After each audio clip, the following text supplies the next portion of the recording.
Hey everyone, welcome to Lifetime Talks. I'm Jamie Martin. And I'm David Freeman. And in this episode, we're talking all about self-care. And we have two really amazing guests with us. They've both been with us before here on the podcast. But we have the performance coaches from the Lifetime Mind program at Lifetime. So we're going to take a little moment here to introduce them. Bree Vortherms is the director of Lifetime Mind and a mind coach. She has a background in biology and psychology, and she is a trauma-informed therapist who focuses on the relational health of her clients and the systems they are in. Awesome. And then we also have Barbara Powell, National Board Certified Health and Wellness Coach, has a Master in Integrative Health and Wellbeing Coaching at the University of Minnesota Center of Spirituality and Healing. Mind Coach with LT Mind, which is our holistic performance coaching program for our LT team members.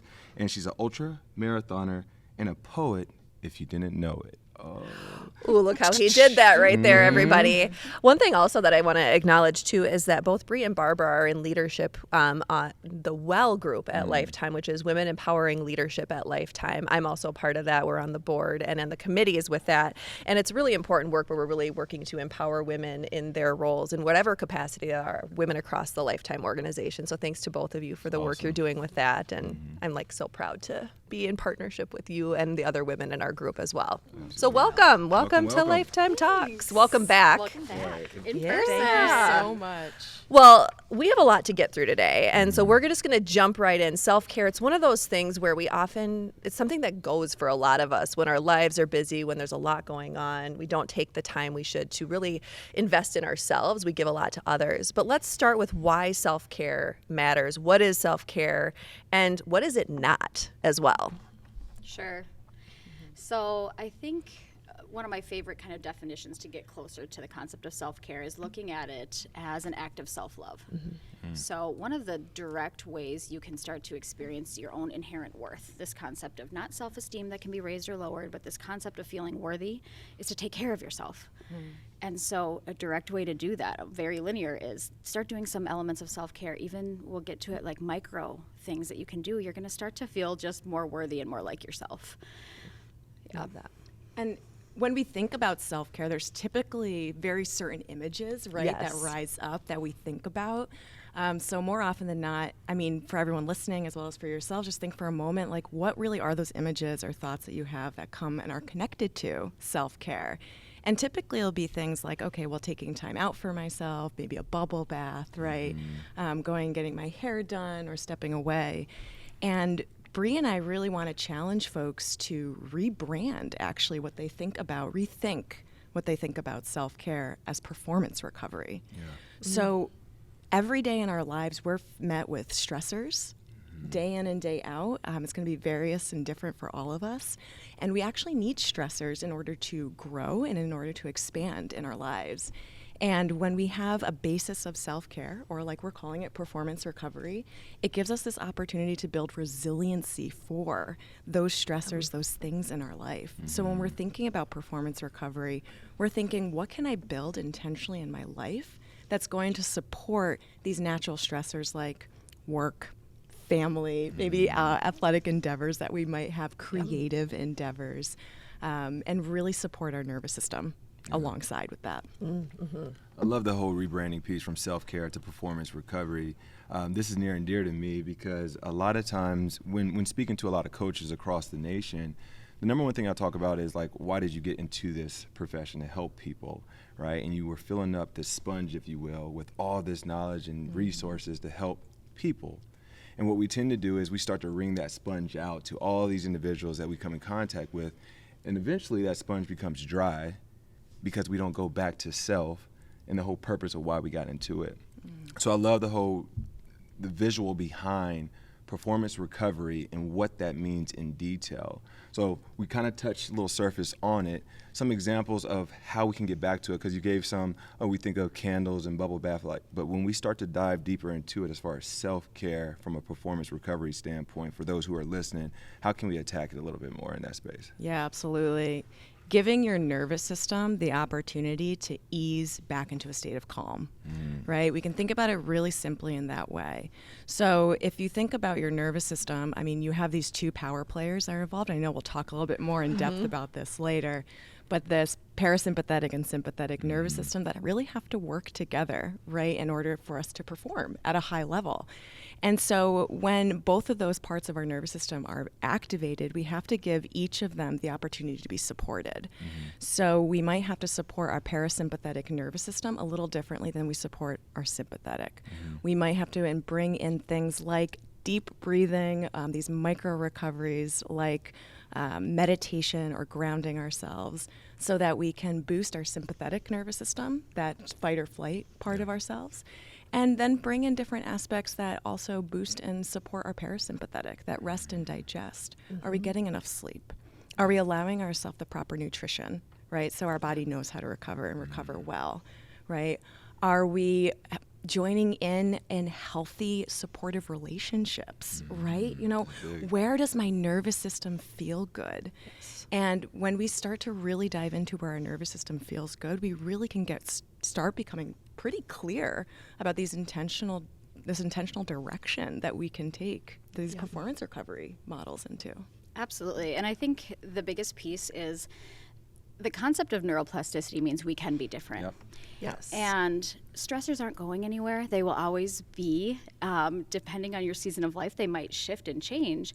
But the resiliency that we build is just teaching your nervous system that you can adapt to what's going on, so that it might be a stressor, but you don't have to be stressed out. Right. We're still going to have maybe that first rush of a stress response, but then when we can kind of meet, like Barbara said, that parasympathetic nervous system and give it a little bit of a workout, right, so that it can meet these stressors without taking a huge toll on our body where we're not sitting in survival mode. Because that chronic state of survival mode, of fight, flight, freeze, that limbic system is going to run you out. So what essentially we're doing with any of these self-care pieces that we'll touch on from the micro, habitual, and macro lens is we are offering our nervous system a way to shift blood flow, literally from fight, flight, or freeze into executive functioning, which exists right here in the prefrontal cortex. You actually can't have blood flow going to both places at once. It's a switch. It's in one or the other. And so essentially, in a stressful situation, if you're doing these little bits of recovery in other times or in those moments, we're able to shift blood flow and be, grounded, calm, still clear, and not take a huge toll on our body. And that is when people feel great. And you can also, I think, feel a little less stressed out about the world, what's coming, what's next. It doesn't really matter. I know that I can handle it. Right. Oh my gosh, what a gift. Right. Right. Yes. Well, and it's about, in some ways, it's about being proactive, right? Like versus reactive. And I think one of the things that I've, read and heard, we've had Dr. Henry Emmons on our show a few different times. And one thing that he talks about is like, there's these practices that we can integrate into our daily lives. I think we're talking about this in the micro moments that you're talking about, so that when these stressors come to us, we have tools to go back to and to rely on that can help bring us back to that calm, steady state that you're talking about, Barbara. So I think I love this idea of the different types of, ways we can build self-care into our lives. So let's talk about those. You mentioned micro, macro, and habitual. Yeah, I think we can, we're going to offer a couple lenses here. We're going to talk about them in the context of performance recovery. And Barbara, maybe you can kind of break down the concept of micro, macro, and habitual, and then we can kind of go in the different types of self-care after that. Yeah, absolutely. So these three buckets, right? So here I am, I'm trying to approach my recovery in a smart way. I'm trying to approach it in a way that's really going to fit for me and that's really going to integrate nicely into my life. It helps to have categories. Right. And so that's a huge reason why we have it. So we have these micro, macro, and then habitual. So you can think of a micro recovery as the things that you have to do, you can do, in the moment to respond to stress, right? So here in this moment, I'm on a podcast. My heart rate's up a little bit, I'll admit, right? So in a micro recovery for me, I'm planting my feet on the floor. I'm noticing where they are. I'm slowing down my speech. I can already feel my heart rate come down, right? So we can do these micro things for ourselves to continue to train our nervous system to respond, like you said, Jamie, respond, instead of react. Yes. In the moment. So alongside micro, you also have macro. So this is what we think about in terms of a dedicated time of rest, a dedicated time away from our day-to-day. When I'm working with clients, when we talk about the concept of rest and recovery, especially through the performance recovery lens, I like to ask them, what is like the opposite of what you have to do on the day-to-day? Right. Can you turn that into a couple of days or a long weekend of that endeavor? So more often than not, we have to be adults all week long, right? We have bills to pay, we have work to show up at, we have kids, and life can feel a bit serious, and that can impact how our nervous system feels in that moment. And so a macro recovery may incorporate things like PTO that has playtime. Being able to take a creative weekend away, a retreat of some kind. This is our time away. And I would actually even argue, and Bree, step in if this is stepping out, but I would even argue that these micro recoveries that I talked about might even actually be more important than this macro one. Micro gives you this opportunity to really respond eloquently respond eloquently to your day and to your stresses. And macro is like, oh, that exhale that you can take away from your life. And then this third bucket is habitual. And these are the things that we do for ourselves on a day-to-day basis to make sure that we're boosted, to make sure that we have the mental, emotional, and physical energy, right, to take on whatever stressors might be in our day. So this might be something like a daily spirituality practice, like meditation or journaling. I know for me, I just brought tarot cards into my spiritual recovery. So we can play around with this as to what types of day-to-day things can I bring into my life that actually continue to boost and support. Nutrition falls under this, sleep falls under this, creative endeavors and play falls under this as well. Nice. I want to go back to the micro if we can, because I feel like that's going to happen so much more often. Not to say these others won't, but to your point, you related to the podcast, the heart rate going up, grounding your feet. So what's the learning curve? And I know it's so subjective to say this is a one-size-fits-all, but the reps within the space, if it is unfamiliar, how do we got to make it routine. We have to make it a habit. So what I would say is there something that from a study standpoint, like after you've done X amount of reps or so, this starts to become more and more natural? Because the one thing that's always a variable is whatever stressor is coming at you that you've never seen before and how you approach it. So when you go back to the micro piece in that approach, what's that learning curve, if any? When I think of the learning curve, I actually think of that more in the habitual standpoint, Okay. right? When you are really trying to solidify some habits in your life that support you and your wellness, the studies kind of show that's a 6 to 8 week marker, right? When we're talking about building habits. Okay. I think micro, this is why it's such a pressure valve and why it's actually probably one of the most important things we talk about today is because they don't have a big learning curve. These are things that take 1 to 2 minutes. And what I usually like for my clients is we experiment for a couple sessions and I give them a handful to experiment with in between. Right? And so we do kind of some fast learning. Okay, let's try this one. And we can do some of that today too. I mean, I can give one example I did yesterday with someone who really needs to feel grounded, but also needs some better self-talk. So this one, you're going to take our hands like this, right? This might be silly. Peace begins with me. I actually think I did this on our anxiety podcast, Oh, right? we might have, yeah. This one's super simple. So I'm saying, just use your hands. Learn how to use your hands a little bit, incorporate your body somatically, and also do some cognitive rehearsal.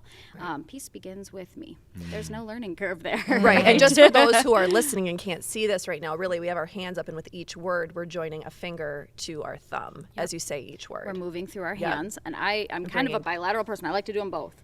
But these micro recoveries are really meant to introduce a handful of little things. We experiment with them. I say, see what sticks. You're going to have things that stick with you and that don't, because our nervous systems are all a little bit different, right? With things that elevate us or actually ground us.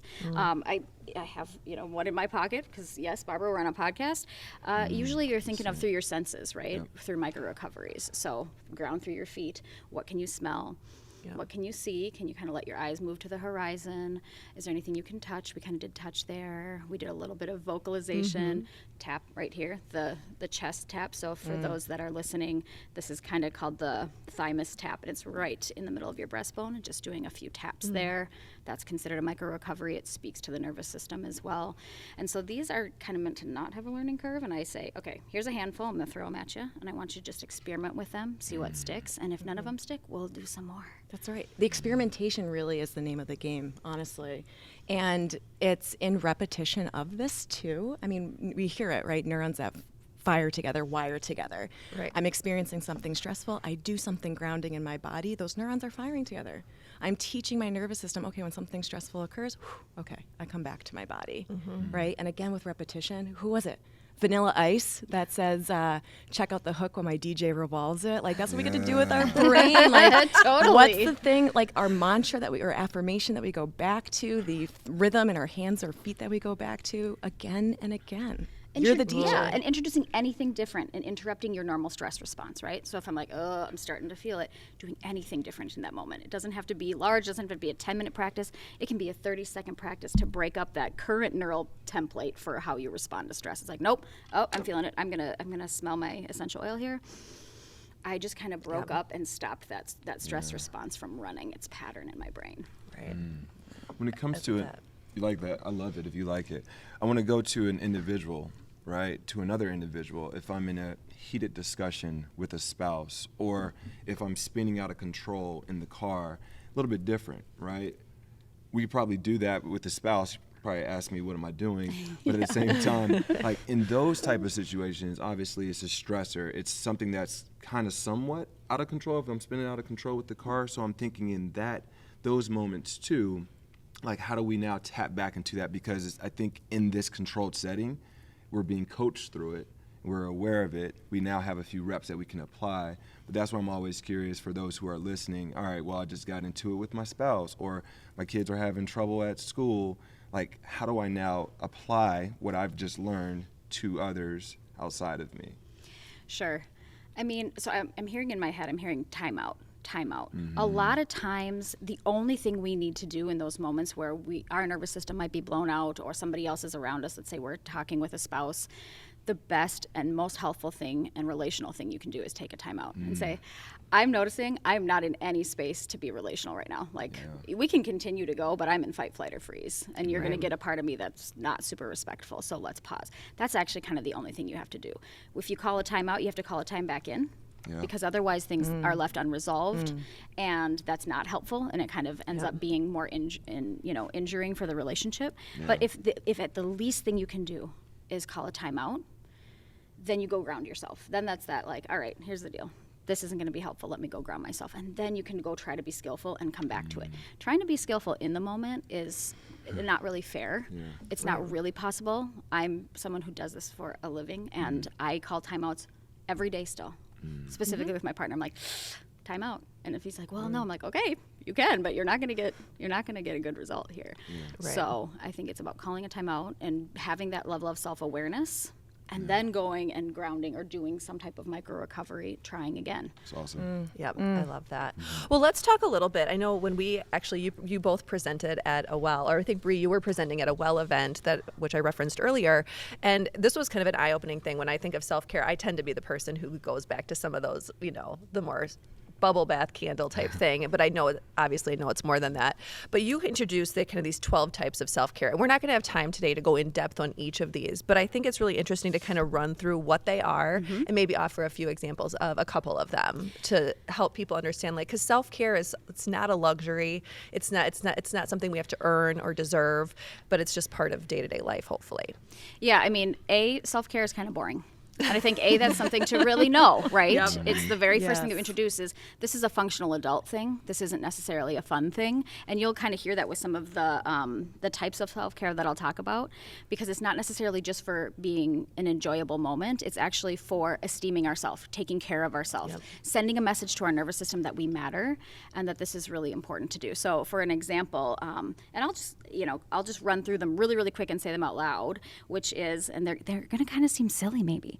The 12 types of self-care are around food, around clothing, around shelter, physical nurturing, emotional nurturing, education, spiritual practice, medical care, dental care, sexual care, financial responsibility, and our social and relational connections. These are so many categories. When we, maybe talk later about what do we choose, how do you know what type of self-care to do, it does kind of depend on the season that you're in. Right. If you're buying or building a house, you should probably have some financial self-care going on. You should connect with a financial advisor, make sure you understand what your budget is so that you're not overextending and stressing yourself out.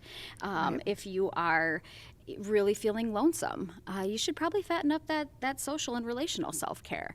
And I think it's important to note too, around all of these types of self-care, people can show up 3 different ways. Right. Okay. They can show up either needy, which means I think it's somebody else's job to help me out with taking care of myself.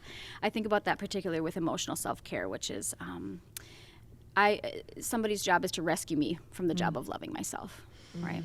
So we can be needy, where we think it's somebody else's job to take care of our needs for us. We can be needless, which is we actually kind of disconnect from having a need. If we're too busy, these are people that might, around the food category, say, gosh, I didn't even know I was hungry till I was starving. Like, oh, you disconnected from your hunger. You disconnected from your need for food.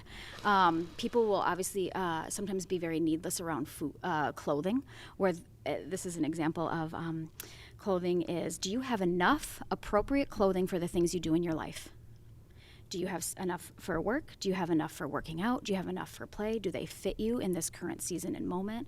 And most people will be pretty needless around that. They don't really know what they need in that area. I work with a lot of clients on that one. I work with a ton of clients on obviously emotional nurturing, but on spiritual practice, which doesn't have to be about religion, but just connecting to something bigger, grounding to something.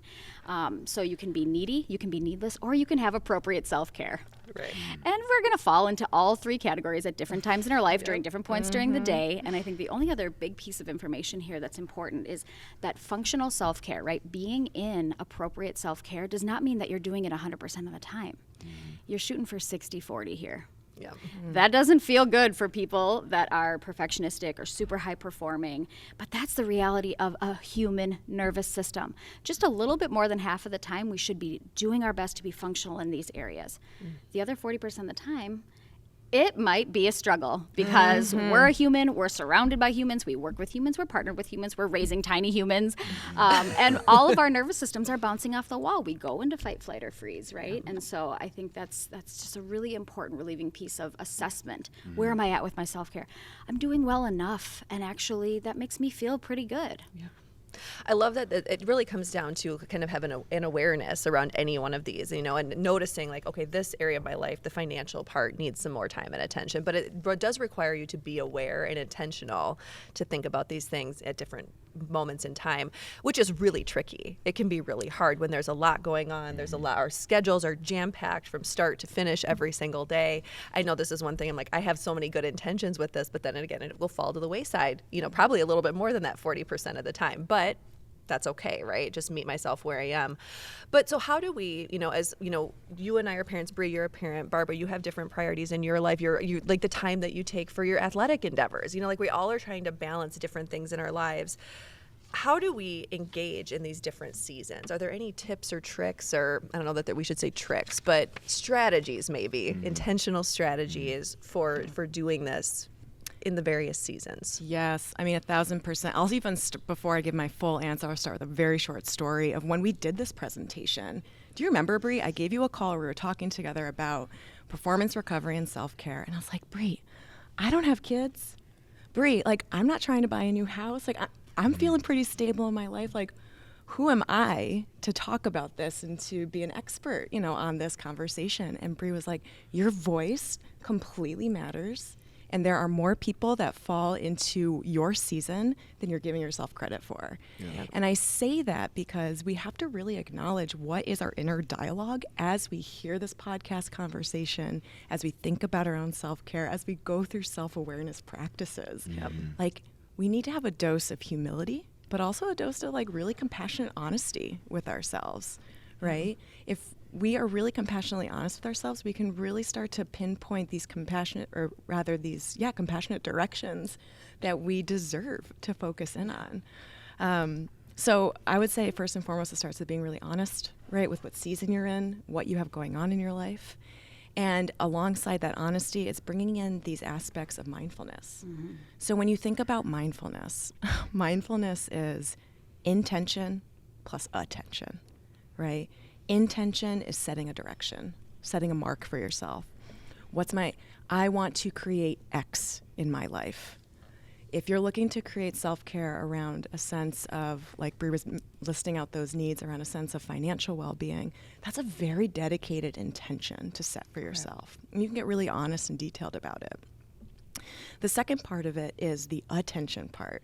So if you're setting an intention to really hone in on very particular parts of your life, like finance or clothing or breathing exercises for your nervous system, are you then paying attention throughout the course of the day to when moments for those self-care practices can really integrate and take place? So this is approaching it with a mindful perspective, which I think is essential. Because when you're approaching it in a mindful way like that, then you can create what's my robust plan? Right. Okay, like what is my plan? And when you create your plan, it's acknowledging for yourself, what are the actions I can take, micro, macro, habitual, right? What are the actions I can take? And then how often am I going to do that?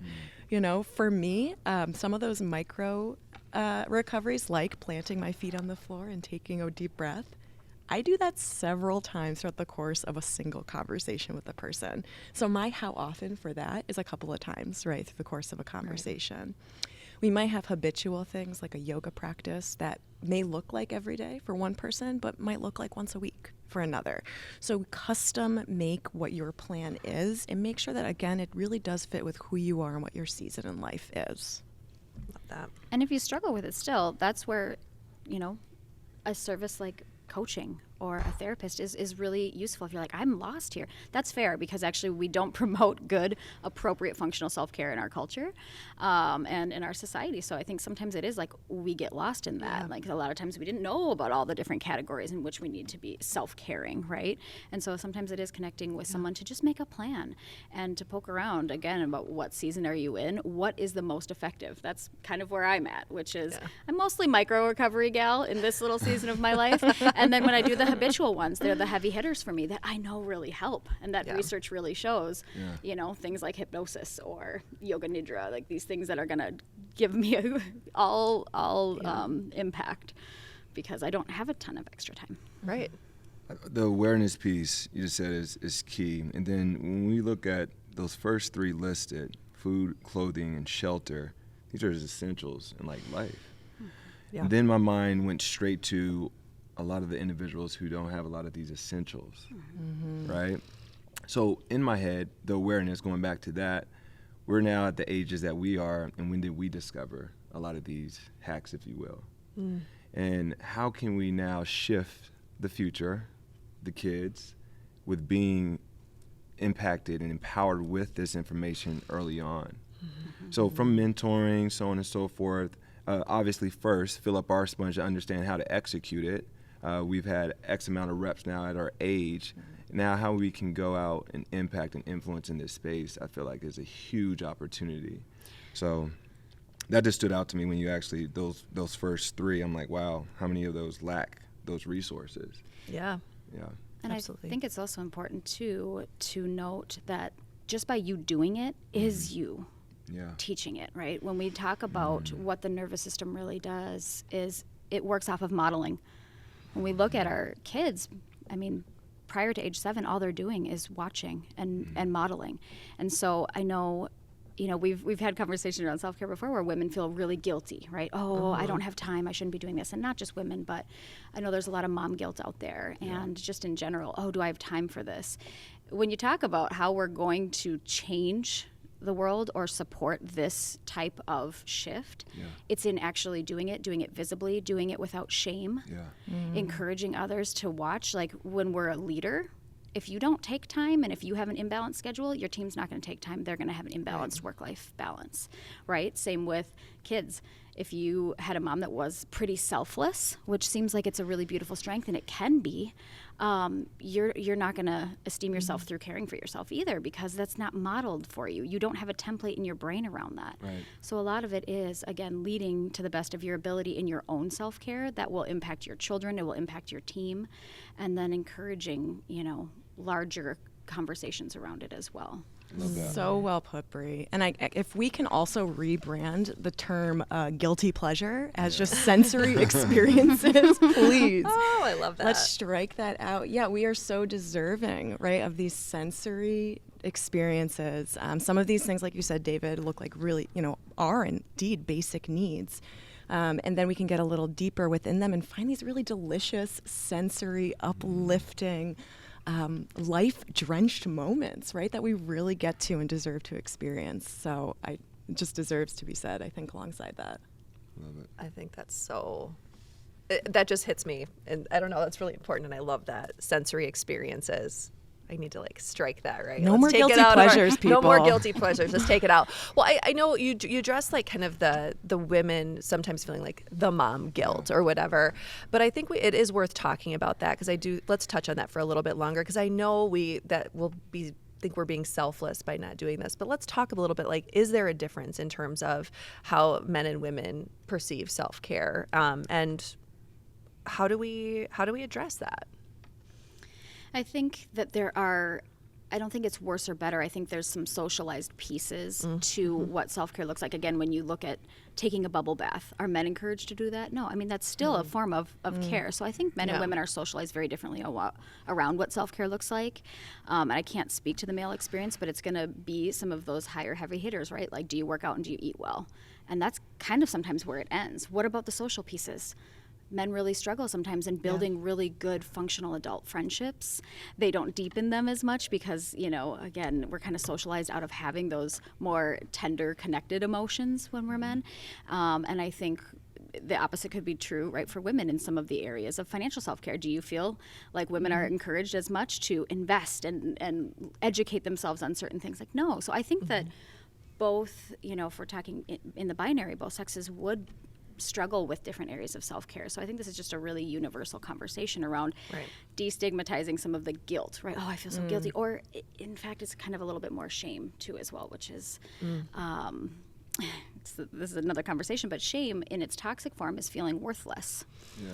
And when we feel worthless, we don't take care of ourselves, right? And then it's that perpetual cycle. I'm not taking care of myself, so I feel, again, worthless.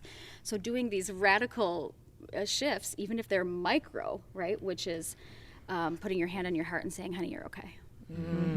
Or I matter as I am. I don't have to earn my space here. Just doing little tiny bits of micro self-care in any of those areas, you're going to essentially feel a little bit closer again to the fact that you're a worthy person. And then that kind of should catch some speed. Yep. There's this phrase that bumps around, and I wish I knew who to give it credit for fully. Maybe you know, Bree. But the phrase of rest is an act of rebellion. Rest is an act of rebellion. Let's be very real about the water that we swim in. The water that we swim in is a challenging place. There's racism. There's the patriarchy. There are these large topic issues that really are prevalent in these sneaky but powerful ways, right? And we receive messages about that all the time. Yeah.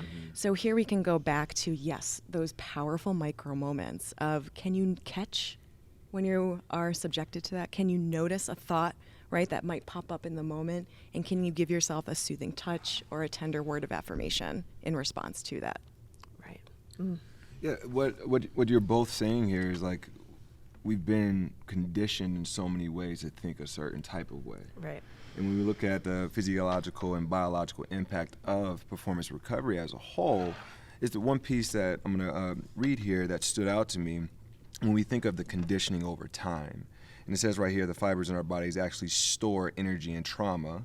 When we don't pay attention to our needs, this builds up over time and compounds, right?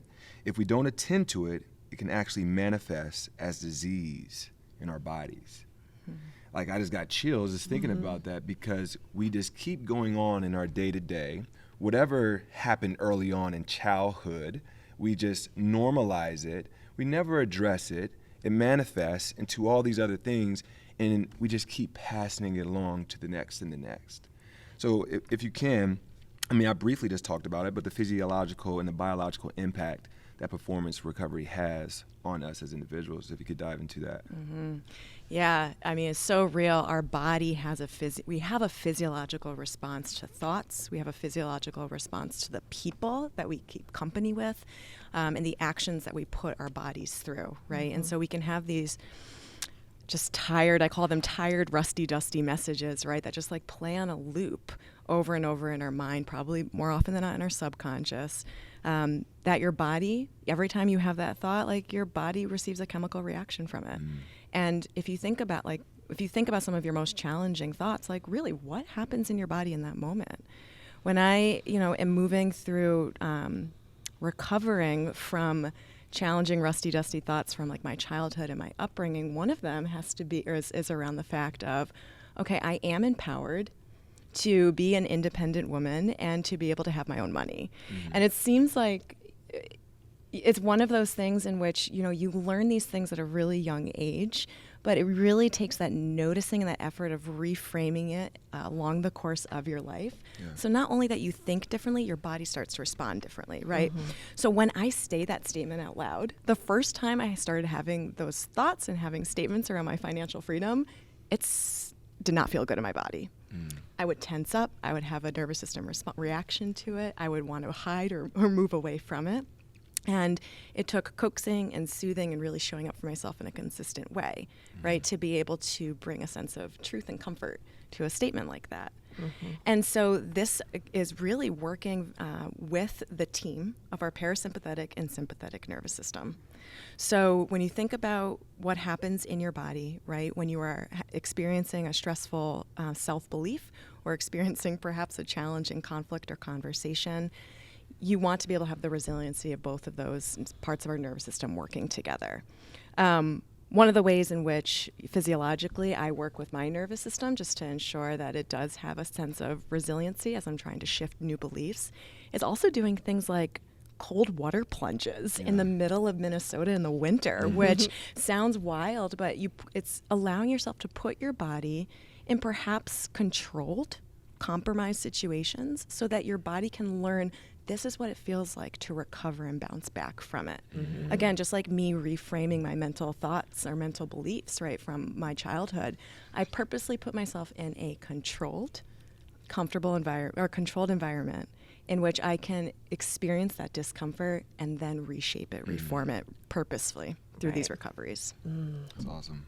There's so much good stuff here. There's so much good stuff here. And I know we have limited time. So I want to take a moment before, we could keep going for hours. We could probably talk all morning. But what else around self-care before we do have to sign off do you want to make sure you leave our listeners and viewers with today?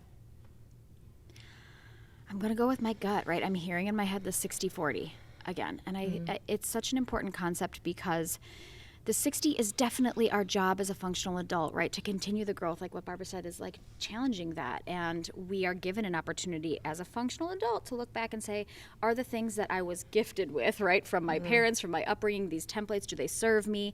How do I want to show up around them differently? What would I do in my, new family? How do I want to teach my children about self-care? And 60% of the time we should be doing that, right? That's how we continue to grow and not fall into kind of a current reality trap or even a negative spiral. But the 40% is also super brilliant, which is our humanity. And it's the part of us that is imperfect.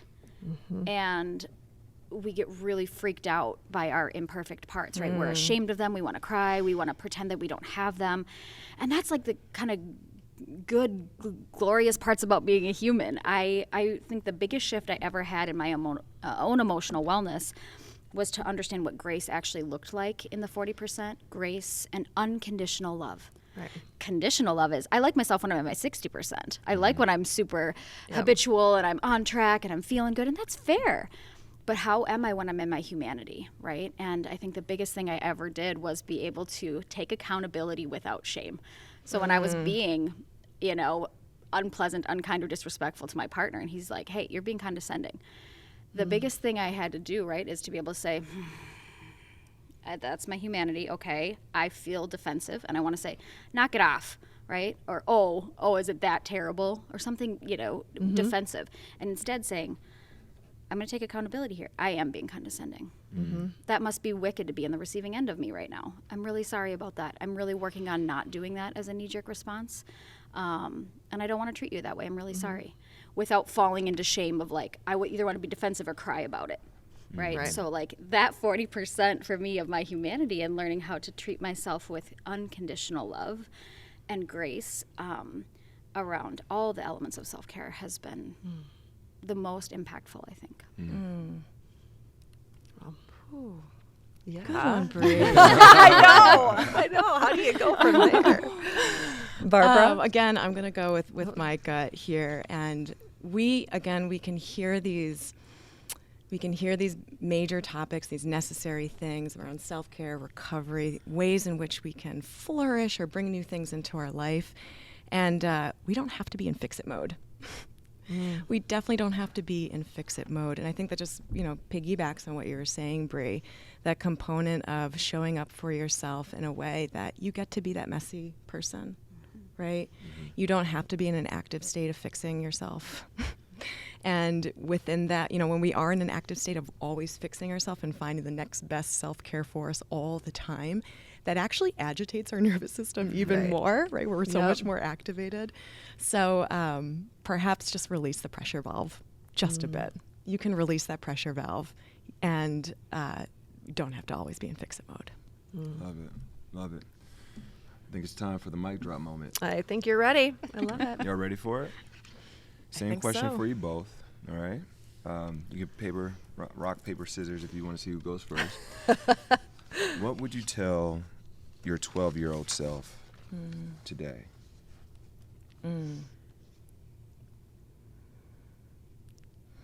That's a tough one. That is such a good question, David.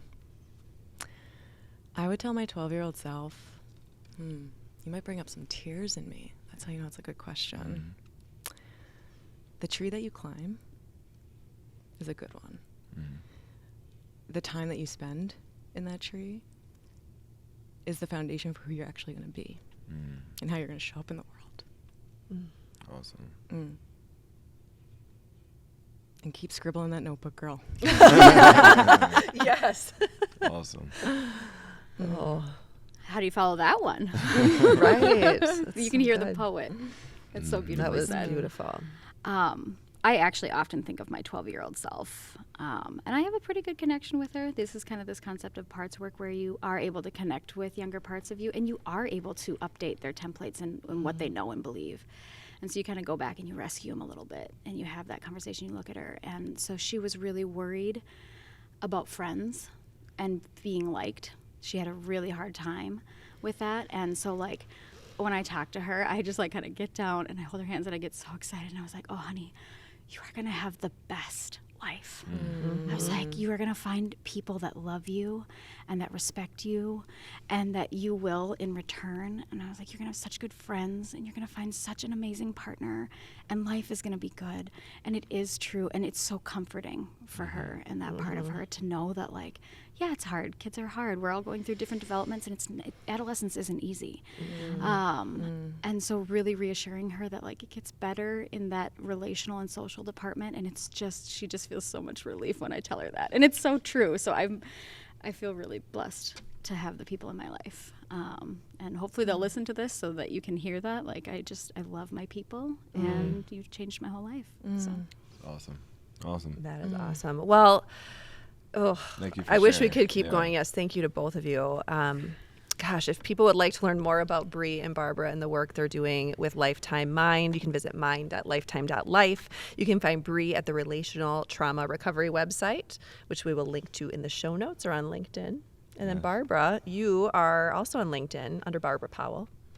And we have LinkedIn. We'll put your LinkedIn accounts in our show notes. Anywhere else that people can connect with you? Any social media or anything? If anyone has any interest in reading my creative work, they can go to, it's called the daybetweenblog.com. Love that. Daybetween blog. Oh, well, thank you both so much. We have a lot of resources we can link to and provide for folks who are listening and watching, and Yes. more of this to come. I think we all need a little bit more of this performance recovery in our lives. So thank you both. Thank you, appreciate guys. y'all. Thank you so much. So fun. So good.